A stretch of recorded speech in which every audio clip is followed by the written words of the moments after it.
Selon des données de l'Institut national de la statistique INS, les échanges commerciaux de la Tunisie avec l'extérieur durant le mois de janvier 2021 montrent que les exportations ont diminué de 7,9% contre un repli de 4,2% en janvier 2020. Suite à cette baisse de 7,9% des exportations et de 10,1% des importations, le solde de la balance commerciale de janvier 2021 est déficitaire. En effet, les exportations se sont élevées à 3 366,4 contre 3 655,6 durant le mois de janvier 2020.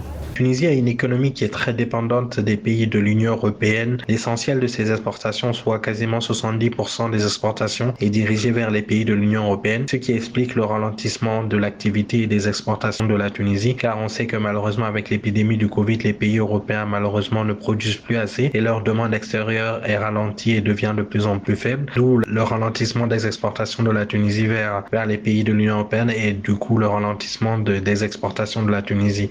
Ce repli observé au niveau des exportations concerne la majorité des secteurs. En effet, des baisses sont enregistrées au niveau des secteurs tels que l'énergie, les mines, phosphates et dérivés, du textile, habillement et cuir, des industries manufacturières, de l'agriculture et de l'industrie agroalimentaire. En revanche, le secteur de l'industrie mécanique et électrique a enregistré une légère hausse. Pour sortir de ces difficultés économiques, essayer de rediversifier ses partenariats et essayer d'exporter leurs produits essentiellement dans d'autres pays et non pas simplement au sein de l'Union européenne. Donc pour ma part, je pense qu'il faudrait une relance des activités, aussi un plan de relance global et macroéconomique afin de permettre à la Tunisie de retrouver un élan économique. D'après l'Institut national de la statistique, le problème du déficit de la balance commerciale de la Tunisie réside dans la méthodologie de calcul basée sur les résultats des transactions effectuées sous le régime général. Le régime général relève que les échanges commerciaux sont déficitaires de 2001 millions de dinars. En revanche, les échanges commerciaux sont bénéficiaires sous le régime offshore de 1208,8 millions de dinars.